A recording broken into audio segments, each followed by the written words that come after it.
Bonjour à tous, alors nous sommes toujours en génétique, toujours dans le brassage génétique, on travaille sur des gènes et on va essayer de comprendre dans un exercice comment déterminer si deux gènes sont liés ou pas liés. En d'autres termes, si nous avons deux gènes AB sur le même chromosome ou si nous avons un gène A sur un chromosome et un gène B sur un autre chromosome. Vous êtes prêts? C'est parti!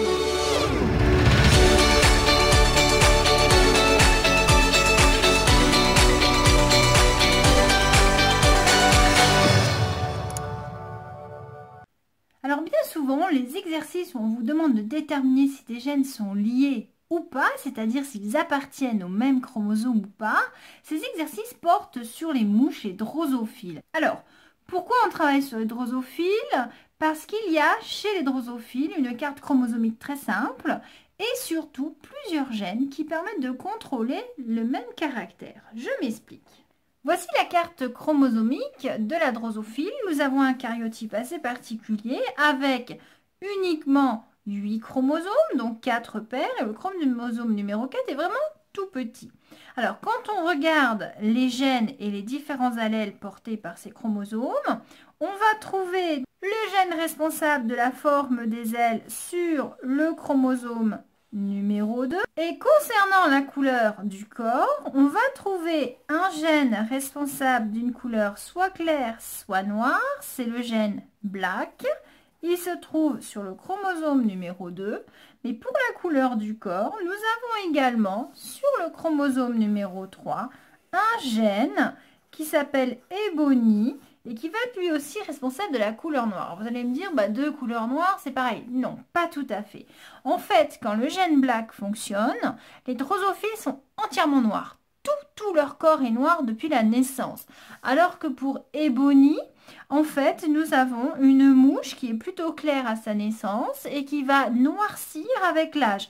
Elle va avoir le dos du thorax noir et progressivement la tête et l'abdomen vont devenir noirs. Donc la difficulté quand on fait des élevages de mouches et qu'on a des mouches adultes qui sont donc noires, on ne sait pas toujours si on a affaire à des mouches qui expriment le gène black ou des mouches qui expriment le gène Ebony. Et ces deux gènes, vous voyez, sont sur des chromosomes différents. On peut donc étudier en suivant les croisements quelle mouche possède le gène black qui fonctionne ou Ebony qui fonctionne. Allez, je vous explique tout ça. Je reviens à mon élevage de mouches. J'ai donc des mouches à corps clair que je vais marier avec des mouches à corps noir. Bon, concernant les ailes, pas compliqué, il n'y a qu'un seul gène. Là, on voit tout de suite que l'allèle, elle, normale est dominant par rapport à l'allèle vestigial. Par contre, on voit aussi que le corps clair est dominant par rapport à l'allèle corps noir. Maintenant, quel gène ici est exprimé? Est-ce black ou Ebony? On n'en sait rien puisqu'elle a des caractères dominants. On va donc être obligé de la croiser avec ce qu'on appelle un double récessif, un parent de ce type-là, pour pouvoir faire ressortir les allèles récessifs qu'elle possède et ainsi deviner son génotype. On va donc effectuer ce croisement. On prend notre femelle ou notre mâle qui a des caractères dominants. On va la croiser ici, donc on a pris une femelle, on la croise avec un mâle double récessif, avec VG pour vestigial et corps noir. On regarde la F2 qu'on appelle F2BC, parce que c'est une génération fils numéro 2, back cross, parce qu'on est revenu en arrière, on l'a croisé avec un parent double récessif, donc finalement son père. Ici, nous retrouvons le double récessif, c'est le parent, donc on dit bien F2BC back cross parce qu'on remonte une génération. Donc on la croise avec un individu de la génération précédente. Donc, en comptant le nombre d'individus de chaque catégorie, on va pouvoir dire si les gènes sont liés ou pas. Et à ce moment-là, si les pourcentages nous montrent que les gènes sont liés, on saura que le gène responsable de la couleur, c'est black, puisqu'il est associé à ce moment-là à la forme de l'aile normale ou vestigiale. Et si les pourcentages nous disent que les deux gènes ne sont pas liés, à ce moment-là, nous avons le gène de la forme de l'aile sur le chromosome numéro 2 et le gène de la couleur du chromosome numéro 3, c'est-à-dire le gène Ebony. Essayons maintenant de comprendre comment les pourcentages des différentes catégories de génération F2BC nous permettent de savoir si des gènes sont liés ou pas. Alors, les gènes étudiés dans ces croisements. On va donc avoir le gène black qui possède 2 allèles. On va avoir corps clair plutôt gris G qui sera dominant sur le corps noir petit b. Sur le chromosome numéro 2, il y a le gène longueur des ailes qui possède lui aussi 2 allèles.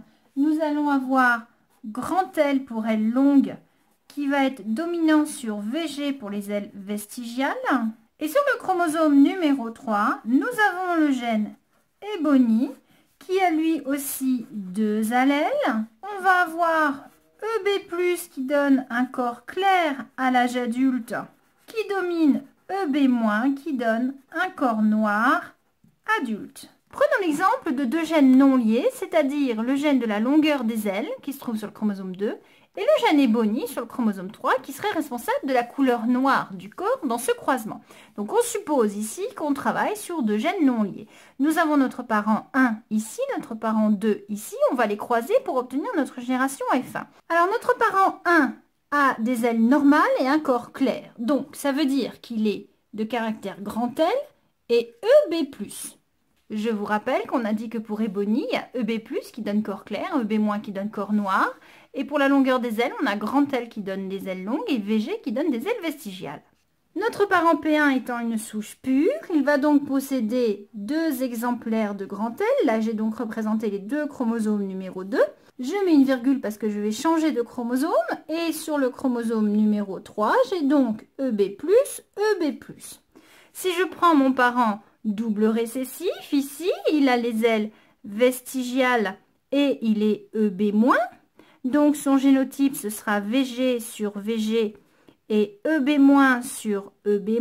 Donc j'ai représenté ici pareil, les 2 chromosomes 3 et les 2 chromosomes numéro 2. Pour trouver ma génération F1, je vais devoir faire un tableau de croisement. Dans le tableau de croisement, j'écris ici le génotype des spermatozoïdes produits par mon parent P2 et ici je mets les ovules produits par mon parent P1. Ainsi, mon parent P1, il est LL EB+, EB+, je fabrique mes gamètes, donc je sépare les paires. Ici, vu que j'ai les 2 mêmes allèles, j'ai donc L et EB+, L et EB+. Remarquez, je ne dessine qu'un chromosome, c'est normal, c'est un gamète, il ne possède qu'un seul chromosome. Pour le parent P2, j'ai donc VG EB- et VG EB-. Je ne peux avoir qu'une seule sorte finalement de gamètes pour chaque parent. Si je réalise maintenant la fécondation, c'est-à-dire l'union de ce gamète avec ce gamète, qu'est-ce que je vais avoir? Je vais avoir un chromosome qui apporte L et un chromosome qui apporte VG. Le deuxième, ici j'ai EB+, et dessous EB-. Alors par convention, on met les dominants en haut et les récessifs en bas. Donc ici, je vais avoir un individu à aile longue et à corps clair. Si je regarde bien, le résultat de toutes mes fécondations va être identique car je ne fais qu'additionner des gamètes identiques. J'ai donc dans ce tableau ma génération F1, c'est-à-dire 100% de phénotype L, EB+, L longue, corps clair, mais attention au génotype L, VG et EB+, EB-, c'est-à-dire des hétérozygotes, c'est-à-dire qu'ils possèdent des allèles différents pour chaque gène, alors que leurs parents étaient homozygotes, c'est-à-dire qu'ils possèdent des allèles identiques pour chaque gène. J'ai donc réalisé ici mon premier croisement. Je m'intéresse maintenant à mon deuxième croisement. Je vais donc ici prendre une femelle F1 que je vais croiser avec mon parent P2 double récessif. On réalise donc ce qu'on appelle un test cross ou back cross ou F2BC, c'est-à-dire qu'on croise une F1 là avec le parent double récessif. Je vais dessiner mon tableau de croisement. Pour mon parent P2, je n'ai que 2 possibilités. Je fais donc 2 colonnes. Par contre, pour ma F1, je vais pouvoir fabriquer plusieurs sortes de gamètes. N'oubliez pas qu'il faut séparer les paires et que nous avons une répartition aléatoire des chromosomes de part et d'autre de l'équateur au moment de la méiose. Donc, je vais d'abord séparer la première paire en supposant que dans un gamète, je prenne grand L. Avec grand L, je peux associer soit EB+, soit EB-. Et avec VG, je peux donc associer soit EB-, soit EB+. J'ai donc 4 gamètes différents. Je vais donc faire 4 lignes. Dans chaque ligne, j'ai mis les 4 possibilités de gamètes. Je réalise mes fécondations. Dans cette ligne, je vais avoir L qui s'associe à VG et EB+, qui s'associe à EB-. La ligne d'à côté, j'ai la même chose. Pour la ligne suivante, j'ai VG qui s'associe à VG et EB- qui s'associe à EB-. Pour la colonne d'à côté, j'ai la même chose. Troisième ligne, j'ai L qui s'associe à VG et EB- qui s'associe à EB-. Pour la colonne d'à côté, j'ai la même chose. Dernière ligne, j'ai VG qui s'associe avec VG et EB- qui s'associe avec EB+. Et la colonne de côté, j'ai la même chose. J'ai donc ici l'ensemble des individus de ma génération F2BC, c'est-à-dire les 4 là. Alors, si je regarde les phénotypes, je n'ai pas du tout les mêmes combinaisons d'une ligne à une autre. Ici, j'ai 2 sur 8, ça fait 25%, de phénotype L, puisque L est dominant sur VG, EB+, c'est-à-dire des ailes longues et un corps clair. Ici, j'ai 25% de VG EB-, c'est-à-dire des ailes vestigiales et un corps sombre. Ici, j'ai 25% d'ailes longues et de corps EB-, c'est-à-dire sombre. Et ici, j'ai 25% d'ailes vestigiales et de corps clairs. J'ai donc les 4 combinaisons que je retrouve sur mon croisement. Donc dans le cas où mes gènes ne sont pas liés, je vais trouver en F2BC 4 phénotypes différents en proportion équivalente. Réalisons maintenant le même travail en supposant que les 2 gènes soient liés, c'est-à-dire à ce moment-là qu'on travaille sur la longueur des ailes du chromosome numéro 2 et le gène de la couleur noire, c'est-à-dire black, situé également sur le chromosome numéro 2. Réalisons notre croisement P1, P2. Notre P1 a les ailes longues et un corps clair. Je vous rappelle les codes. Corps clair, grand G, corps noir, petit b pour black. Pour les ailes longues, grand L et vestigial VG. On y va donc. Les ailes longues, il a grand L et le corps clair, il a grand G. C'est un individu de souche pure, c'est-à-dire qu'il possède 2 allèles identiques, mais comme les gènes sont liés, j'ai une seule barre pour un seul chromosome. Donc ici, je mets mes 2 barres, mes 2 chromosomes, avec mes 2 allèles identiques de chaque côté. Mon parent P2 a les ailes vestigiales, le corps sombre, et comme c'est un individu de souche pure et que ces gènes sont liés, on va donc avoir VGB sur un chromosome et VGB sur l'autre chromosome. Dessinons maintenant le tableau de croisement. Donc voici pour P2. Pour P1, nous avons également une seule possibilité de gamète LG sur un seul chromosome. Réalisons la fécondation. On va donc avoir 2 chromosomes qui se réunissent. D'un côté L et G, de l'autre côté VGB. Ici, on va avoir la même chose.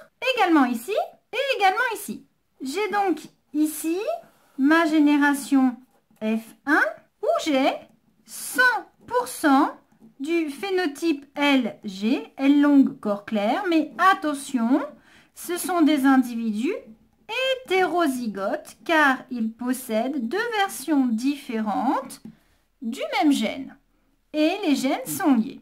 Réalisons maintenant le F2BC. Je prends un mâle F1, une femelle P2 et je les croise. Donc pour les gamètes de ma P2, c'est pas compliqué, hein, j'ai qu'une seule possibilité, c'est VGB sur le même chromosome. Par contre pour ma F1, faites attention, alors F1, je sépare mes 2 chromosomes. J'ai donc d'un côté un chromosome avec LG et d'un autre côté un chromosome avec VGB. D'accord? Je sépare les paires.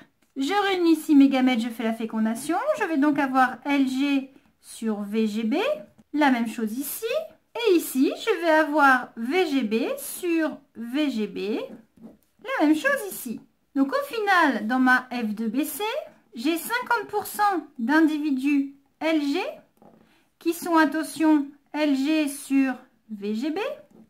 Et j'ai 50% d'individus VGB qui sont, eux, VGB sur VGB. J'ai donc ici 50% d'individus hétérozygotes et 50% d'individus homozygote double récessif. J'ai donc 50% d'individus qui ressemblent au père et 50% d'individus qui ressemblent à la mère.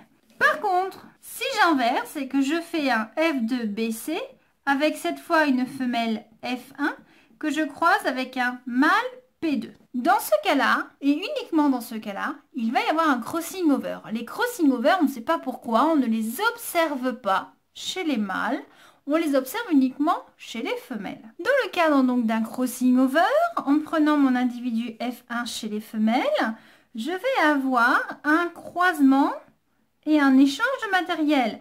Si là j'ai L, je vais mettre de ce côté G, et si là j'avais VG, je vais mettre de ce côté B. Alors ce crossing over n'a pas lieu systématiquement dans toutes les cellules de l'appareil reproducteur. On va donc avoir pour F1 L qui va s'associer avec G, et à ce moment-là on va avoir VG avec B. Mais si on a un crossing over, on va avoir L avec petit b, et on va avoir VG avec grand G. Réalisons maintenant les fécondations. On va avoir L grand G avec VGB. La même chose ici. Pour cette ligne, on va avoir VGB avec VGB. La même chose ici. Pour cette ligne, on va avoir L petit b qui s'associe avec VG petit b. La même chose ici. Et ici, on va avoir VG grand G qui va s'associer avec VG petit b. La même chose ici. Quand on regarde le résultat de notre F2BC, on va observer 4 phénotypes différents, à savoir grand LG, VGB, grand L petit b, VGG. Et comme ce mécanisme de crossing over est assez rare, il se trouve que nous n'avons pas des pourcentages équiprobables. Les phénotypes qui correspondent aux phénotypes parentaux vont être présents à 40% en moyenne, et les phénotypes recombinés, c'est-à-dire qui n'existent pas chez les parents, vont être présents environ à 10% chacun. Donc quand on regarde des croisements de mouches, qu'on compte les mouches de chaque sorte de phénotype, si on trouve 4 fois 25%, donc on peut dire qu'on est dans le cas de 2 gènes non liés. Et si on trouve 40% pour les phénotypes parentaux, c'est-à-dire celui-là et celui-là, et 10% pour les phénotypes recombinés, nous sommes dans le cas où les gènes sont liés. Alors voici des études de cas assez rapides, typiques des exercices de génétique au bac. On travaille par exemple ici sur le gène sépia qui va donner grand B des yeux rouges, SE des yeux bruns. Le gène de la longueur des ailes, donc longue et vestigiale. On fait une F1 fois P2, que ce soit mâle ou femelle. On va obtenir en F2BC des quantités des 4 sortes de phénotypes, à la fois les parentaux et les recombinés, des quantités équiprobables. Ici, on est à 4 fois 25%. Donc ici, il n'y a pas de crossing over. On a un simple brassage inter, ce qui veut dire qu'on a 2 gènes non liés. Prenons le cas numéro 2. On travaille sur le gène longueur des ailes et sur la couleur du corps. On se demande si c'est ebony ou black. On va faire une F2BC en prenant une femelle F1, un mâle P2. On va obtenir, regardez, des phénotypes parentaux majoritaires et des phénotypes recombinés. On est environ ici à 40% et là on est environ à 10% chacun.